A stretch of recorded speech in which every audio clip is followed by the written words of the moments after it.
Se han presentado ante la Suprema Corte de Justicia de la Nación alrededor de 8 impugnaciones contra la Ley de Seguridad Interior promulgada a finales de 2017 por la Presidencia de la República.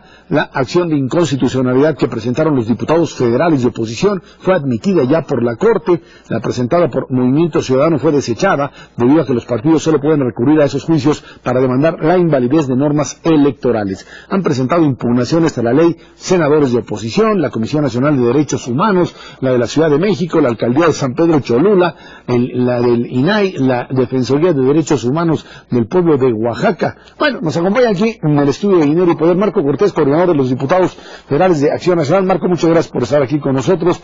Ustedes son uno de los tantos que presentaron esta impugnación. La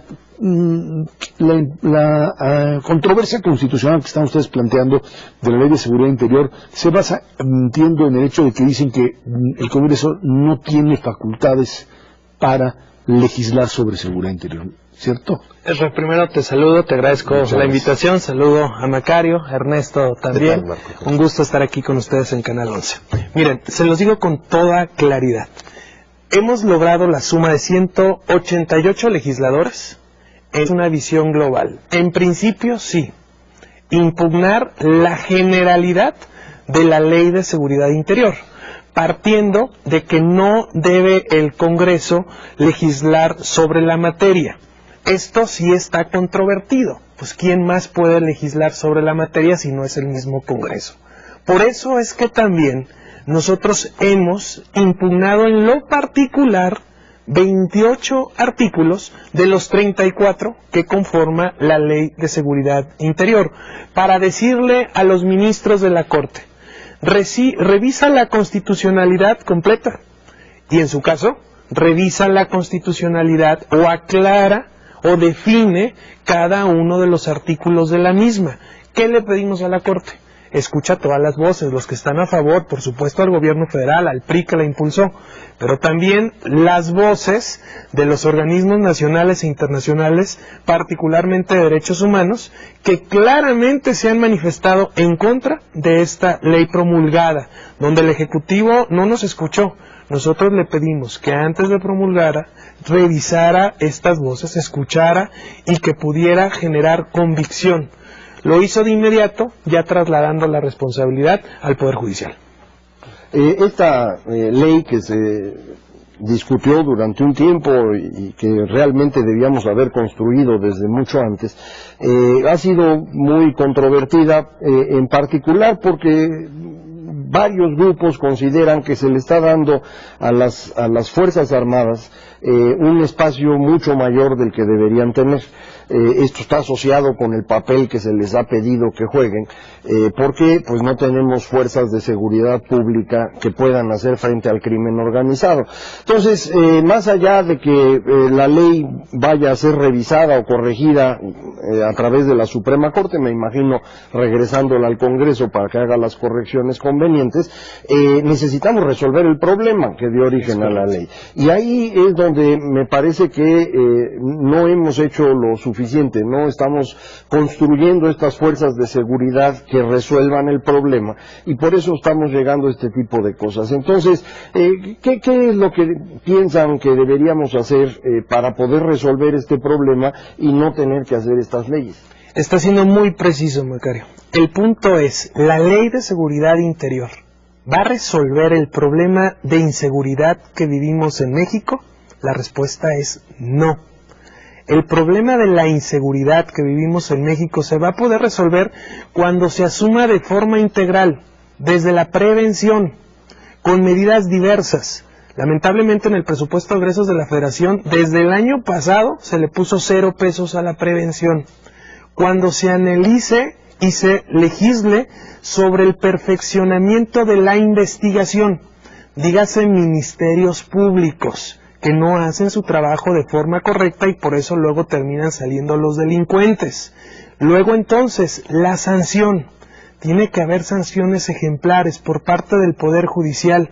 Tiene que tomarse todos los elementos y considerarse la reincidencia, porque no es lo mismo un delincuente que por primera vez comete una acción a otro que ya son una o varias veces, que ya no le debes dar el beneficio de salir de prisión. Y por último, la readaptación. No hay un esquema correcto de readaptación social. Entonces, para que todo esto funcione, tiene que ser de manera integral. Y nosotros decíamos, entrémosle primero a legislar lo ordinario y no lo extraordinario, que es la intervención del ejército en tareas de seguridad.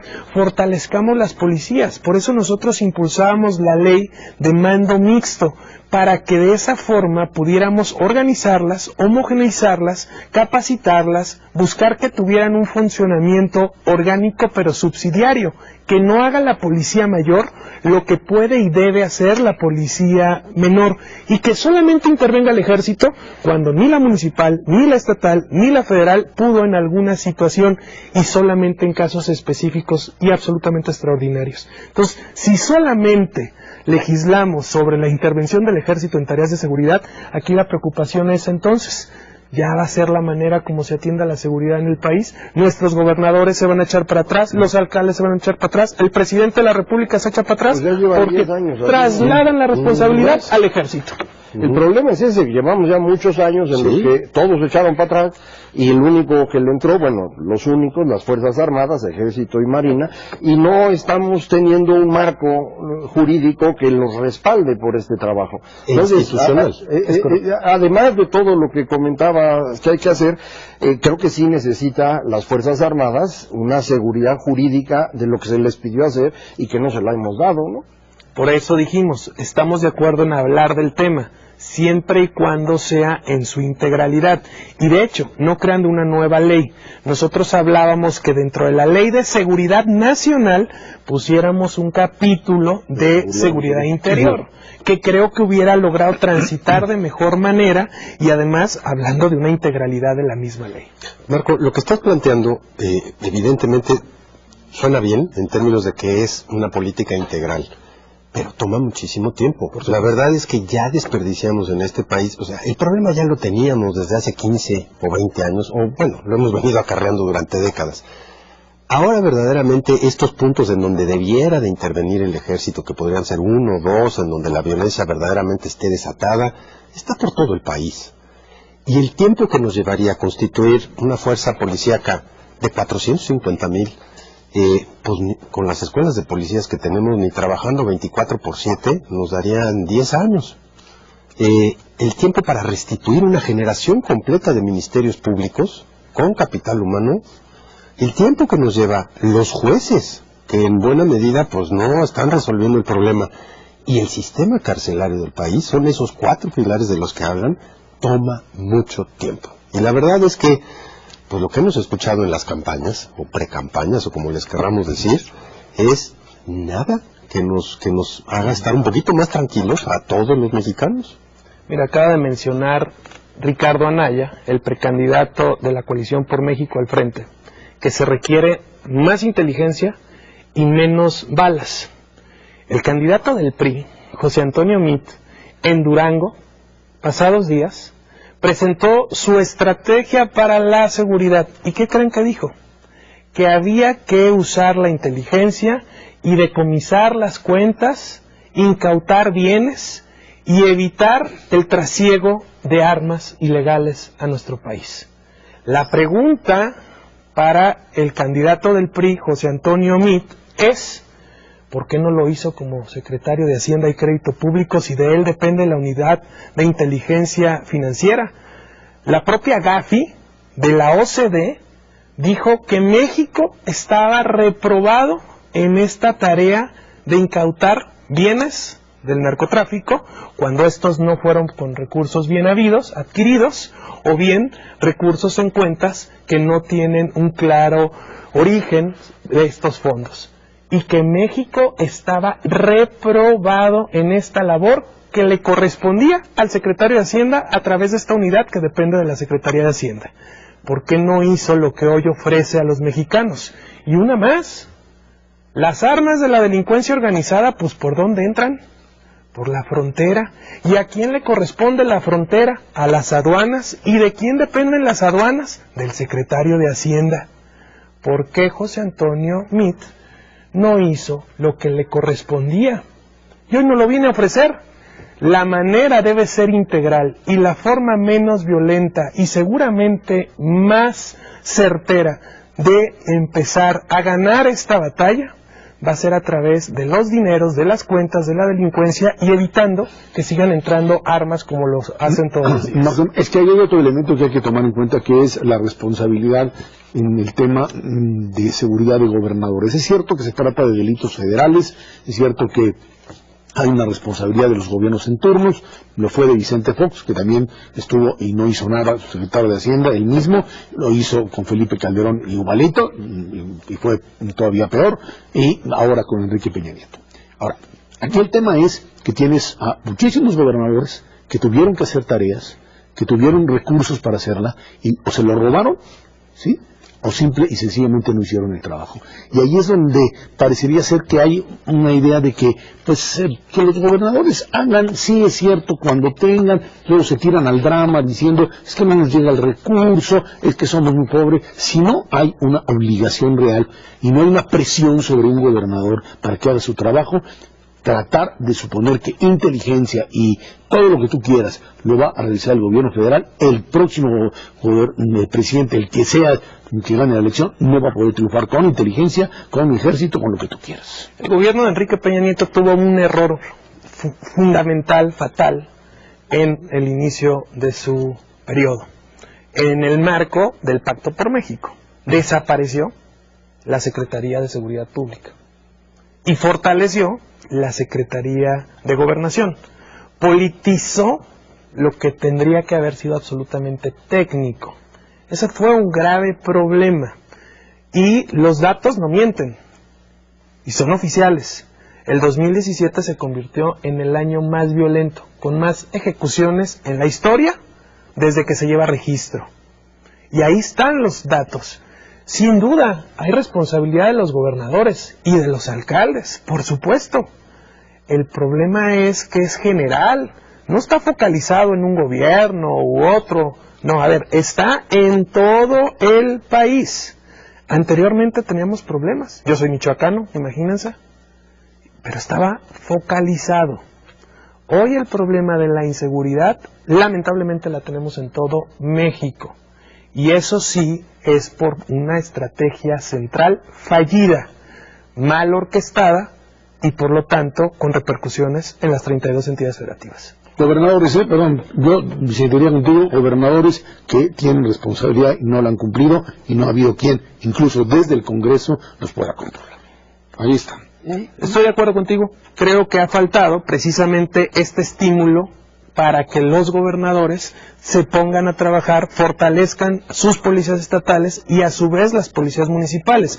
Por ello nosotros queríamos aprobar el mando mixto policial y que entonces la Ley de Seguridad Interior, que fuera dentro de la Ley de Seguridad Nacional en un capítulo, tuviera un régimen transitorio de 5, de 10 años, mientras se lograba el fortalecimiento de las policías civiles, que son los responsables de brindarnos seguridad. Esta integralidad a la que te has referido y que es muy importante, que incluye evidentemente este tema de gobernadores, también pasa por la reconstrucción de los mecanismos de procuración de justicia, en particular la Fiscalía.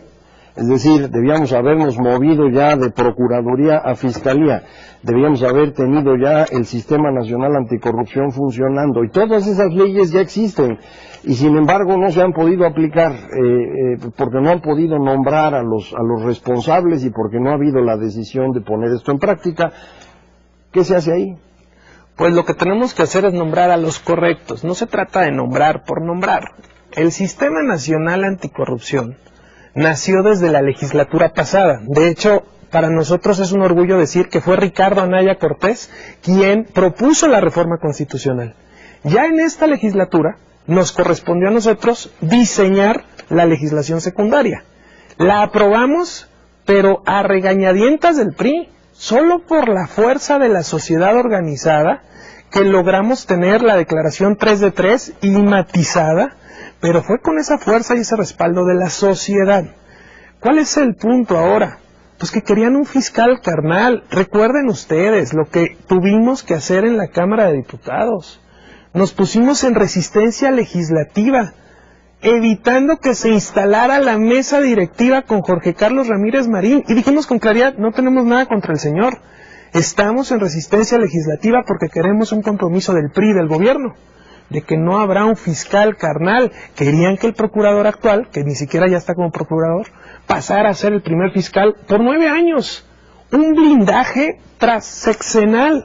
Eso no lo podemos permitir, y por ello es que no hemos logrado construir una propuesta, porque si ya tenemos la legislación adecuada, ahora requerimos a la persona adecuada para que se pueda nombrar y funcione el Sistema Nacional Anticorrupción. Bueno, pues ahí está el planteamiento. Marco Cortés, coordinador de los diputados panistas, muchísimas gracias por haber estado aquí. Al contrario, Ezra, qué gusto. Macario, Ernesto, un gusto saludarlos. Vámonos a una pausa, esto es Dinero y Poder.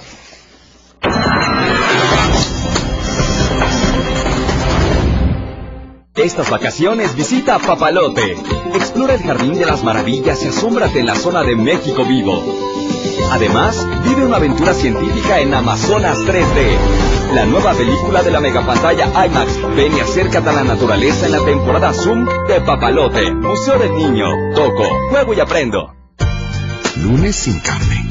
Esta es la única opción vegana de la glorieta. Martes, Museo de la Plancha. Miércoles, batallas de dibujos.